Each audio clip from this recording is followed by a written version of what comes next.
There's a chill in the air when I wake this morning. Summer will be over soon. The hedgerows are full with fruit, blackberries, rosehips, rowan. It won't be long before the bracken shifts from green to gold. When she comes like wine, flooding my veins with her rose hair. And when she comes, I feel her dark ask pressing its shade to my skin.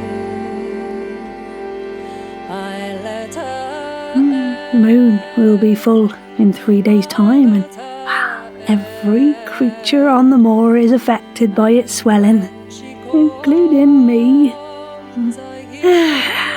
I feel as old and creaky as the house around me as I make my way down the winding stairs, across the hall to the farm's big kitchen, and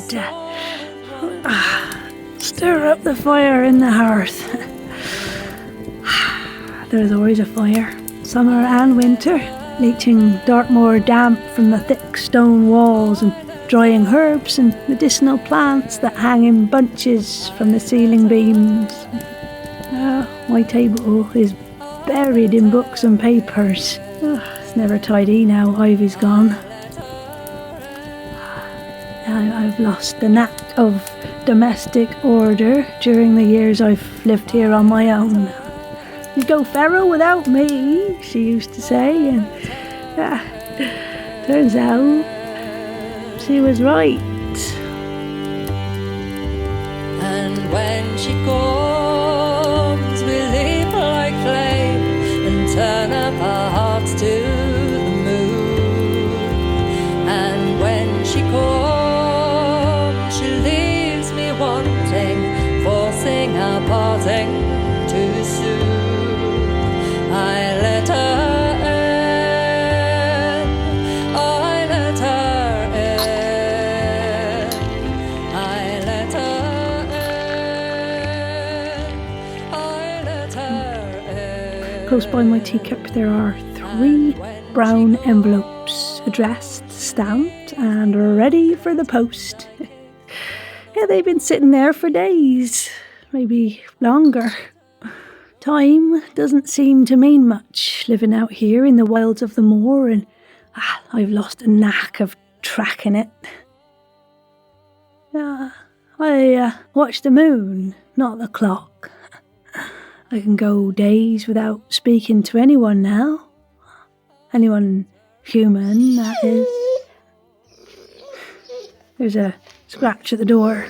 I rise to open it, and Malkin comes skulking in. It's a tall, skinny dog of no particular breed. One eye gold and one eye blue. Someone dumped her out of a car 7 years ago, and she's been here ever since, haven't you, girl? I never liked dogs, being what I am, but this one's a good old girl, I knew. She doesn't hunt hares or bother sheep. She comes and goes just as she pleases. Yes, we are neither of us easily tamed. While I make my breakfasts, I'm thinking about those letters. I should have sent them out by now, and I don't quite know what is holding me back. See, I've picked the recipients carefully. 3 women, each brilliant in her way. A poet, a songwriter, and a scientist. Now, the poet writes very well about the natural world. I've been reading her since her very first book, wondering if she might be the one.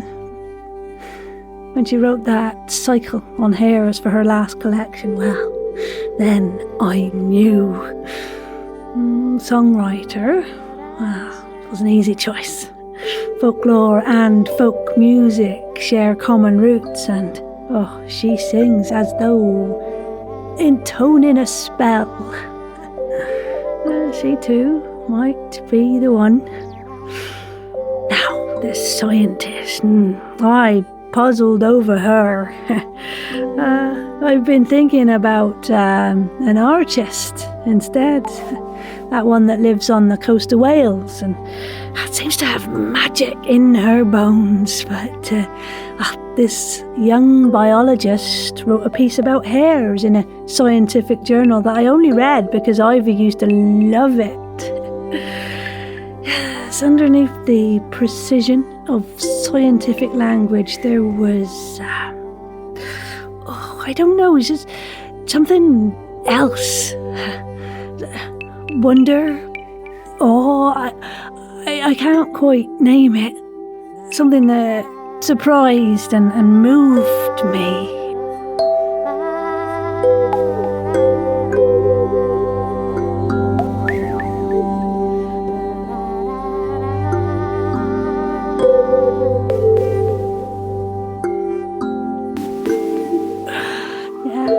I knew at once that she would be my third choice. Each woman will receive an invitation, or as Granny Weir would say, I am sending them the call. I'm following the rules given to me, passed from woman to woman through the generations, handed down in this specific way in a line you can trace from Isabel Gowdy to, well, to me. See, I am a folklorist by training, a tradition bearer by oath. I will keep the tradition intact. Yet, it was all so different when I was called. I'd already met old Granny Weir, so when my old brown envelope arrived, it didn't seem quite so strange somehow. I hadn't seen her in many years, of course, not since I was a child evacuated from London to Dartmoor during the war, but I remembered her. Remembered this farm, and I always wanted to return. I'd already published one folklore text, and I knew there was a wealth of untapped lore on Dartmoor I was eager to find.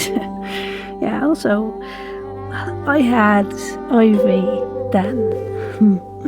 My work colleague, my friend, my love. Not that we were a couple openly then. No, not like women can be today, but she came with me and gave me courage. She didn't really believe it all. Not at first, but she believed in me, and I believed in Granny Weir, even when that trust was tested. But, like I said, it's different now. The women I'm writing to are strangers. Why on earth would they ever trust me? They'll think I'm mad, won't they? I say to Malkin, who's resting her head on my left knee. They'll think it's lunacy, won't they? Throw the letters in the bin and that'll be the end. But, in fact, I am certain they will come. They don't know me, but I know them. I've studied their work, and I know that each has a true knowledge of the deep essence of hare.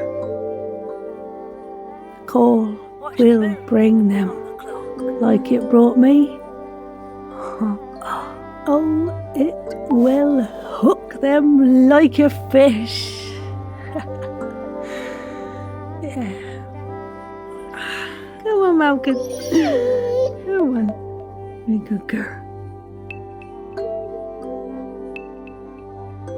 Bracken shifts from green to gold.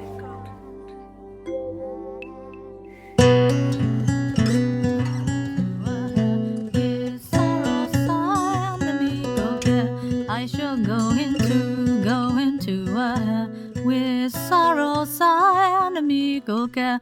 It starts with a letter, as stories rarely do these days.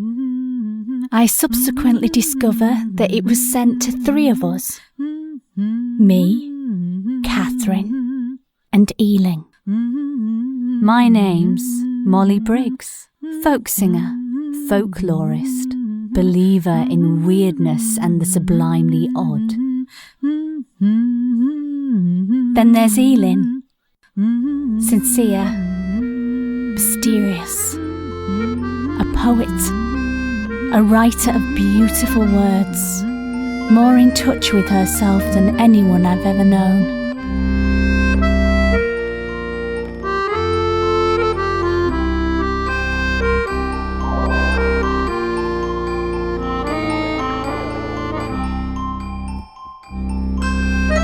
One morning, a brown envelope dropped through my letterbox.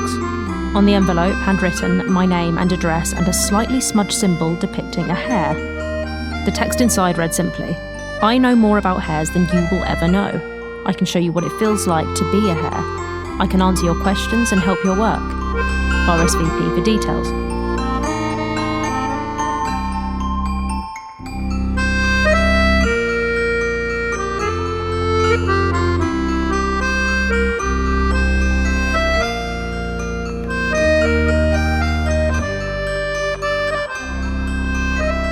And so I replied, of course. An address in Devon, a name I found only sketchy reference to when I spent an hour Googling and flicking through online journals. How did she find me? Who is she? Why does she want to help me? And there's Katherine, a scientist, a should-be skeptic about all things magical and otherworldly, yet a lover of hares. She studies them, camps out in fields in the dead of winter to observe and photograph them, knows more about them than anyone I've ever met. Pick any one species, chart it over time, and you'll learn a little about the degradation of our planet from a perspective other than our own selfish viewpoint. Katherine chooses hares. I don't know how the note found me, really. Getting a piece of post to successfully cross the university campus is a dark art in itself. But there it was, a piece of the extraordinary, lurking right there in the neon-lit normality of the staff room. I'd made it halfway down the corridor back to my office before I noticed the thick and creamy card, just nosing a little out of the bundle of student essays and department reminders. The dark, unmistakable silhouette of a hare, catching my eye as it reached the top of the pile. I never get post anymore. Not nice post, anyway. The Christmas cards, birthday cards for the kids. My nice post is a gardening catalogue. Not quite the personal touch, but at least it's something. Then this arrives, a brown envelope, handwritten. The only handwritten things I get are scanned from local MPs going for that authentic touch. But no, this is real. I reply, ask for more details. She writes back with this. Look up the legends, seek out the folklore. It's all there. Stories and myths developing independently all over the country of women who can turn to hares. So many of them. Can't possibly be a coincidence. Oh, read about Isabel Gowdy. A real handwritten letter with a hare on it. I've been shouting about my Mythical Creatures song project on Twitter, so it's hardly a surprise that a fan might send something they think I'll find interesting. They give me envelopes or carrier bags at gigs, bootleg tapes from backroom 1960s folk clubs, a dossier of research they've compiled on the Lincolnshire Song Collector. I rarely have the time to look properly, but all these gifts are hand-delivered at gigs. They don't come through the post. I never share my address, so what is this, and how? I dare you. Oh, this will truly be the most breathtaking, wonderful, awe-inspiring night of your life. You will have it forever as a memory, and your work will become stellar. Just say yes to my proposal. I dare you. You dare me? What is this? Some challenge? An ultimatum? My work will become stellar. It's not too shabby already, thank you. Call it a challenge, call it a gift. It's whatever you want it to be, but don't miss it. Don't miss it, whatever you do.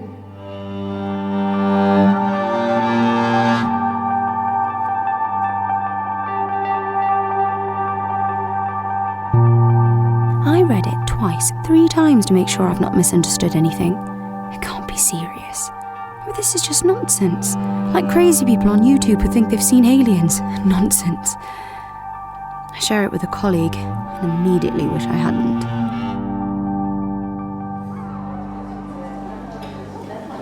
Does she mean...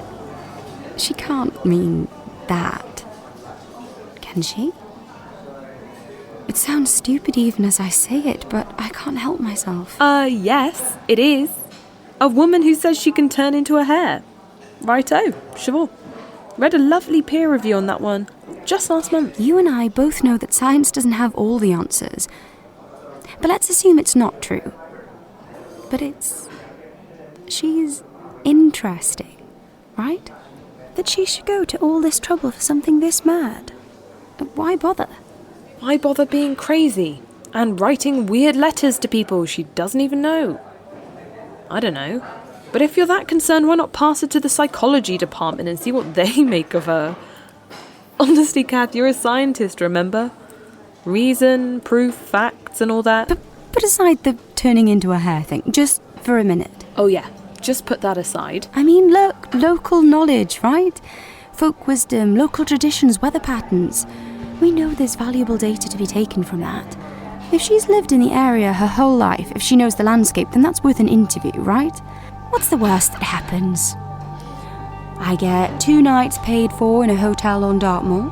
I take some samples whilst I'm down there. I come back with a good story for the pub. Or you get abducted by a crazy hare lady and I never hear from you again. Unlikely. We'll see.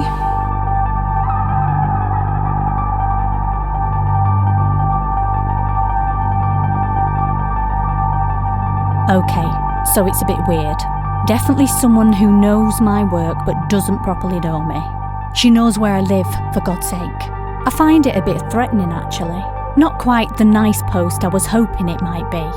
A bit bossy, trying to be intimidating, got the upper hand. Not sure I like that. Then again, it is a bit weird, and I do like that. I'm not threatened, I just don't like being in the dark, not knowing. And I do love hares. I'm busy, but this is the kind of thing that leads to things. Best to keep options open. I'm not signing up for anything, but I might as well reply, just to see what it's all about. I can back out later. Never say no. You don't know what you're missing out on.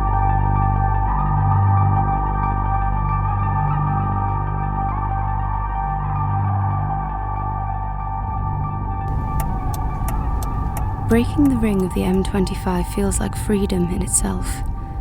Mirror, signal, manoeuvre. I pull over into the middle lane. I gently depress the accelerator and feel the pleasure of the tug on the engine. Then push sideways and forwards again, surging into the fast lane. I have always felt at my most adult when driving.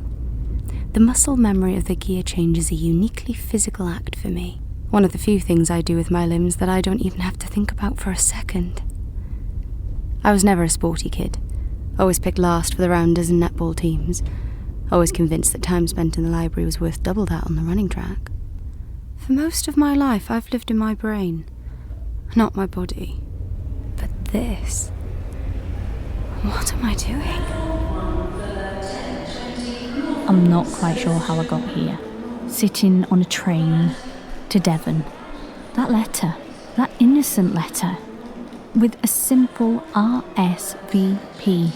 Once it's in your admin trail, it just creeps along. And all of a sudden, the event's in your diary. It's a week away, a day away, and then you're buying a ticket and you're on the train. If the letter had said, "Come to Devon for 2 days to talk to a madwoman who wants to show off all about hares," I would have easily, politely but firmly, said no.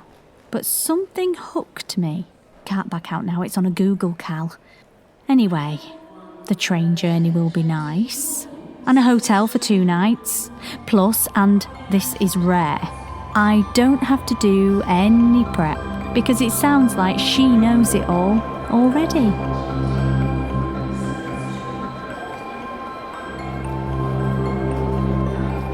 Was that a kick? A movement? I'm 4 months gone. I shouldn't be Skyping off on adventures, shouldn't be exposing myself to excitement. But I know my body better than anyone. I'd harm my baby more through sitting at home getting bored. I breathe as I feel the train accelerate. The buildings of West London giving way to fields and open skies. The gentle lullaby of wheels on track. Lullabies. Nothing to do but think and read for a couple of hours. The recurring dream finds its way back into my head. The 3 hares in a circle around me.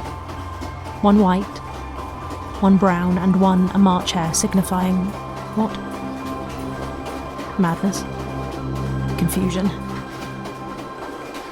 Is reality catching up with my dreams or vice versa?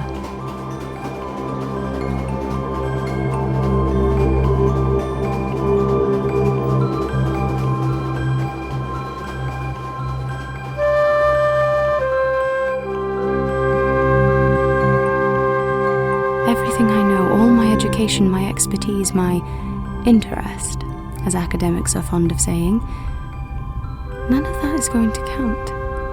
Or is it? Order? Lagomorpha. Family? Leporidae. Genus? Lepus. Hares are unique among mammals in having jointed what we call kinetic skulls. They have 48 chromosomes while rabbits have 44. Hares are born with their eyes open. Will I even remember any of this when I trade in my own unwieldy skeleton, feel the kick of something else's muscles and bones? What will it mean to move, to survive? A group of hares is known as a drove. I put my foot to the floor. Enough. Plenty of time for all that when you get there. For now, just enjoy the road.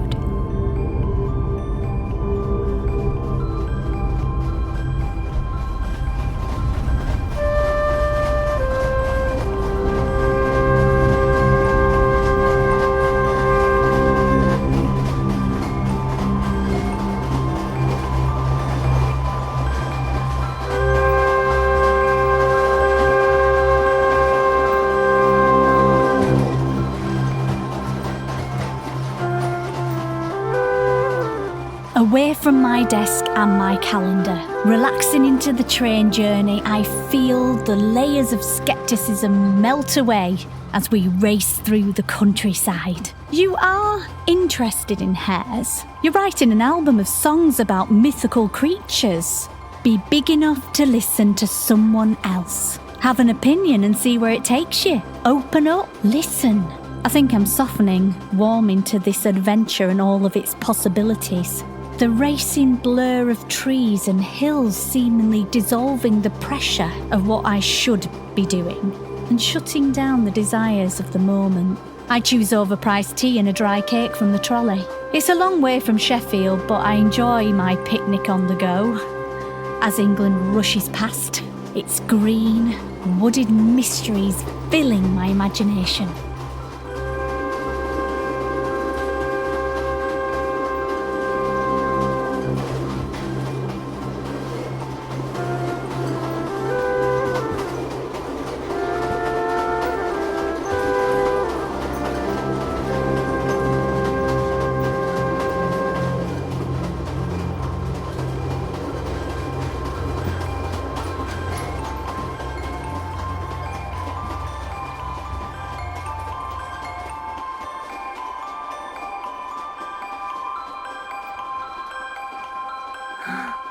The call has been answered.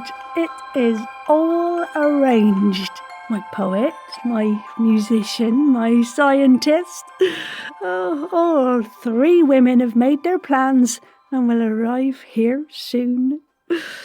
So I'll meet them at the 3 Crowns Inn in Chagford, and then, if all progresses as it should, I'll lead them out to the moor at moonrise.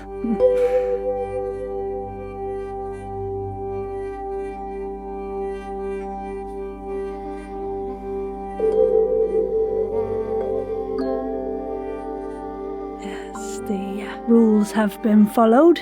The tradition has been honoured. But, oh, Goddess have mercy, it wasn't easy. I rarely use a computer. I'm not on the phone, so I communicate by written letter, as any civilised person would. And the younger women, they find this extraordinary. So I'm some relic from the distant past. At first I was simply relieved that they were coming, but after the surge of relief came panic. Oh, what on earth will they make of me?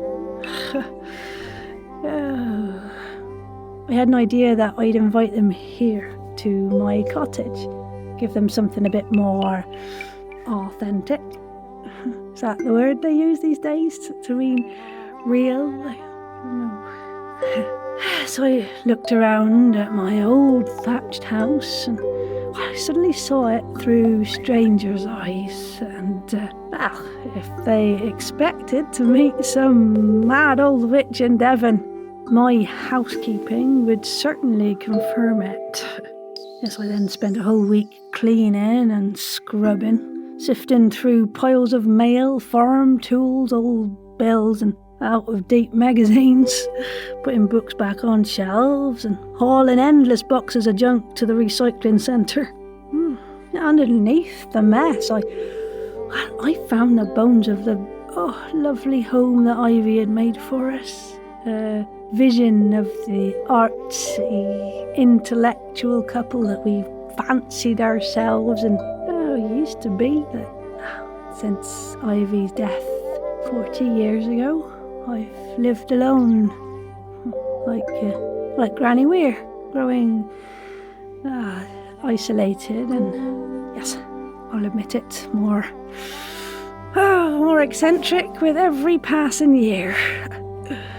I never meant to replicate my mentor's life. I'm a folklore scholar, not a witch in the woods.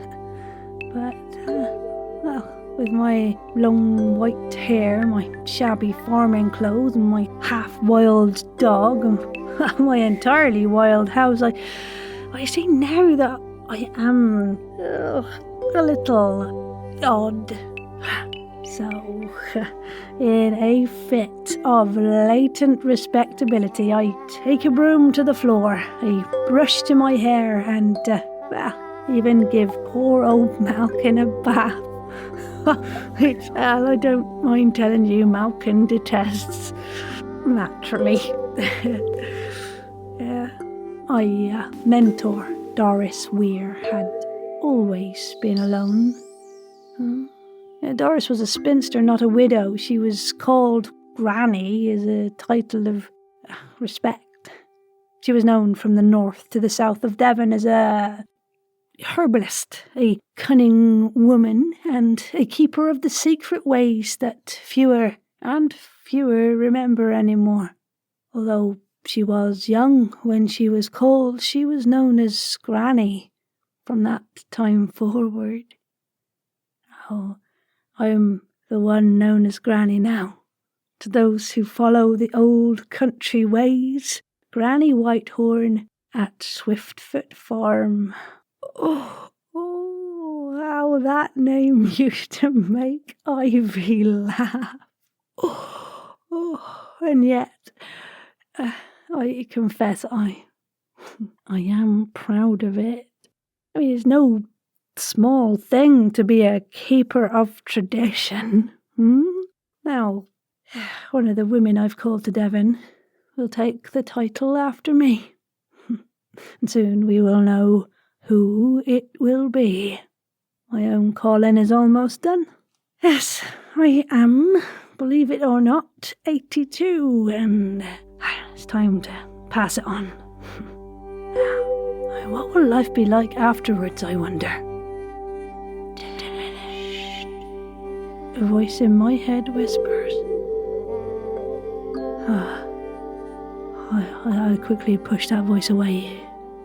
I'll still be me. A folklorist and a moorlander, a reader, a writer, a lover of the wild. The essence of me is not going to shift, but my hands are shaking and the air seems a little colder.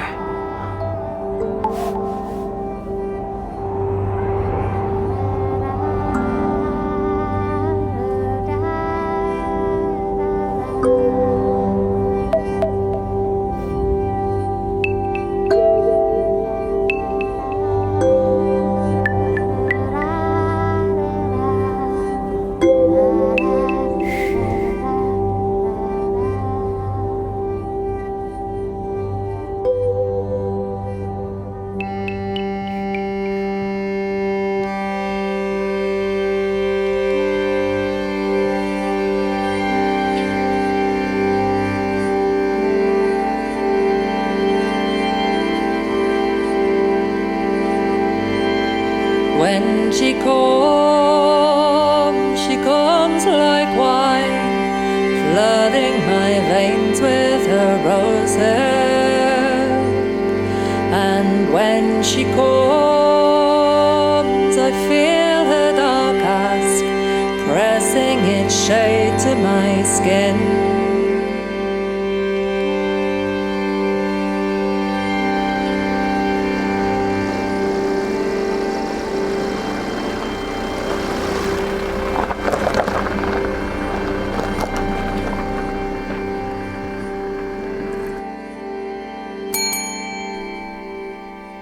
Can I help you?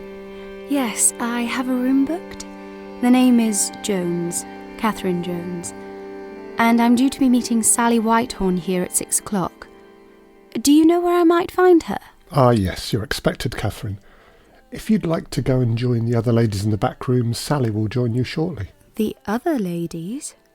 I thought it was just... There are 2 other ladies. They're both through there now. Would you like us to bring you through a drink? Yes. Red wine, please. Certainly, Miss Jones. Make yourself comfortable.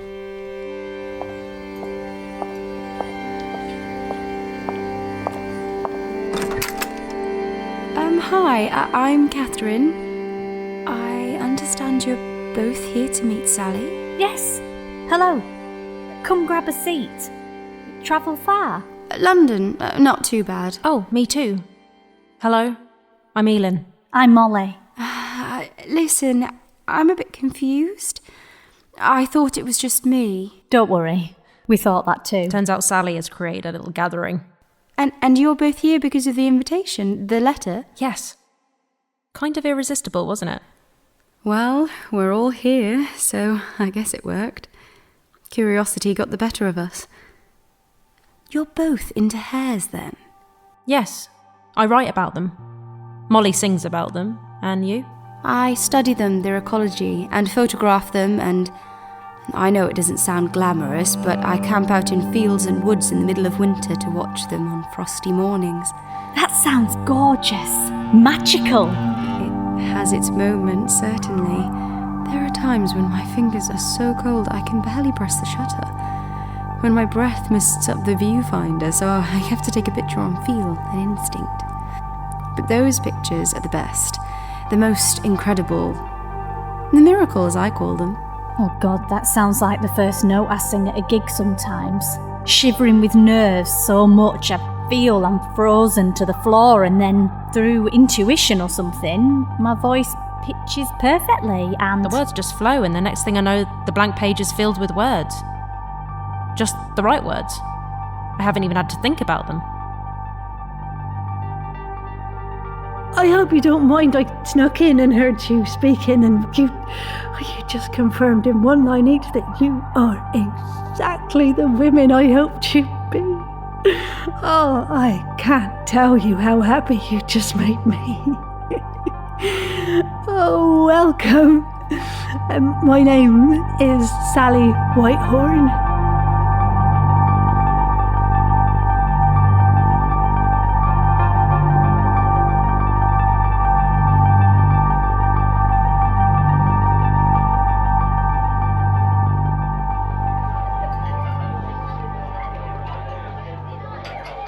What did you make of that? Did she mean what I think? I guess I thought it was a figure of speech, becoming a hare. Like she would make us think the way hares do, so we could understand them better. Not, well, what she seems to be proposing. Turning into hares?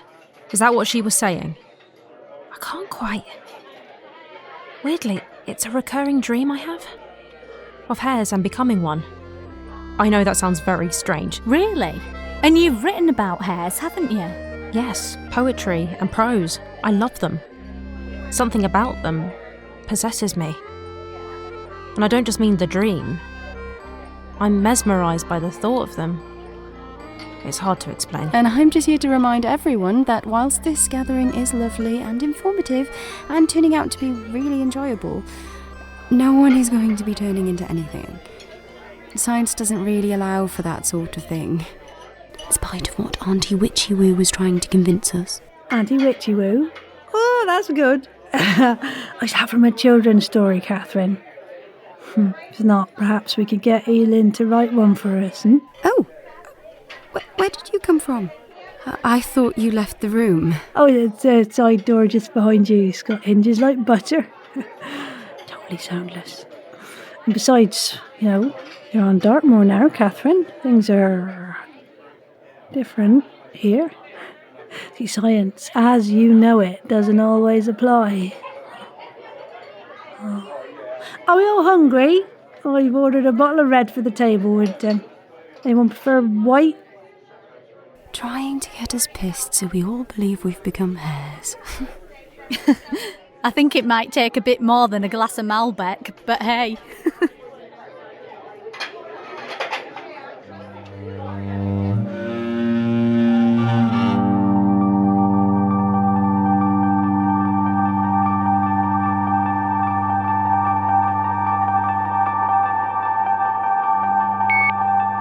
Okay, I'm recording this on my phone as a sort of video diary. Just in case I'm, never sin again, and someone finds my phone and cracks the password and finds this file and plays it and believes what I'm about to say. Okay, I'm doing it for myself. Just to record the moment. So, the mad old lady... Her name is Sally Whitehorn. Utterly crazy, but also lovely. And she makes me feel really comfortable. The mad bit is that she has proposed she turns me and these other two women she's lured here into hares. Yep, she lives the life we all read about, and apparently every new moon turns into a hare herself and wants us to experience it. It's interesting, actually. These other two are a writer and a scientist. Hares are as important to both of them as they are to me. I've heard of the writer, and I've read a bit of her stuff. It's lovely, if a bit weird, to meet her. The scientist, Katherine, now, is new to me, but she knows my music, and what she doesn't know about hares isn't worth knowing. At the tone of Sally's voice, a deep movement of recognition within me shifts subtly and cavils at me silently. My baby knows her voice and adjusts herself too. Sally is crouched at the shoulders, indicating her advanced age. She intuitively knows each of our challenges. Eagerly, I drink in every word she utters. I shrink lower with the percipients. I know at once I have been granted a refuge denied to others.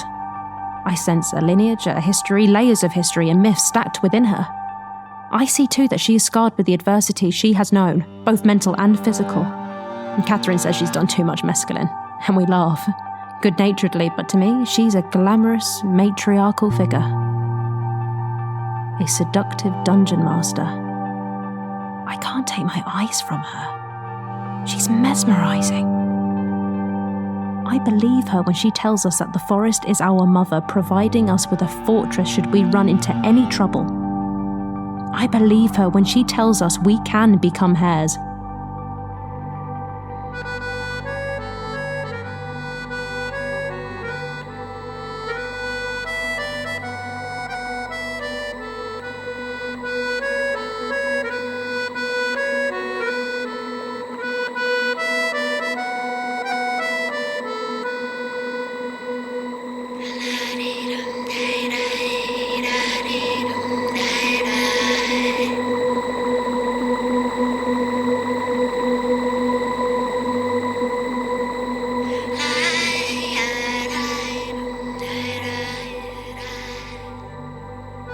It's been beautiful to talk through all of the things we find interesting in hare myths, really getting inside the stories, the diverse characters, the range of feelings everyone might be feeling at different times. It's not a linear tale, it's a lived experience. I was aware of Isabel Gaudet. One of my news songs adapts a version of the spell she allegedly used to turn herself into a hare. She was tried for witchcraft in 1662, and it seems she just stood there in the courtroom and confessed everything she was charged with, just volunteered the information as though she had nothing to hide. As though turning into a hare was the most natural thing in the world for her. It's all on Wikipedia, so it must be true. She even recited the words of the spell she used to change herself at her trial. Just like that. No shame, no embarrassment. In my head, I'm drawing this line from Gaudet right through to Sally and to us.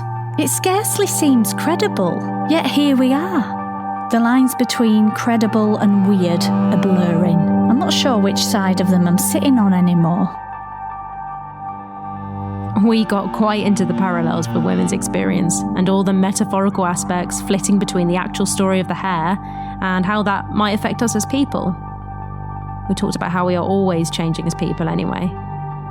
Life as metamorphosis. Change defining life. It was mainly just the three of us, in fact. Sally stayed pretty quiet, smiling to herself. I think she is pleased to have brought us all together.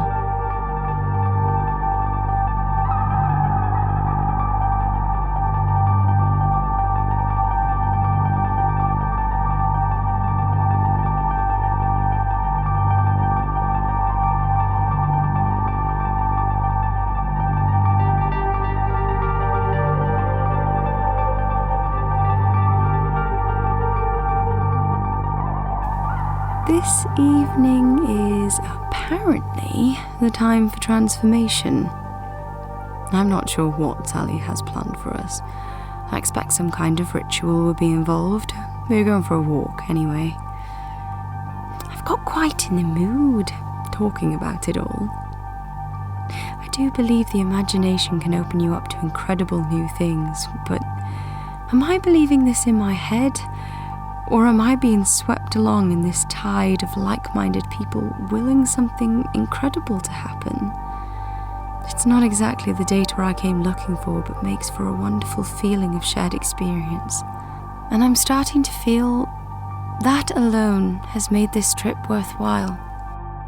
She talked about passing on what she calls the gift. She talks about the calling. She talks as though our meeting this whole weekend represents some sort of destiny, the fulfillment of some prophecy that no one but her seems aware of.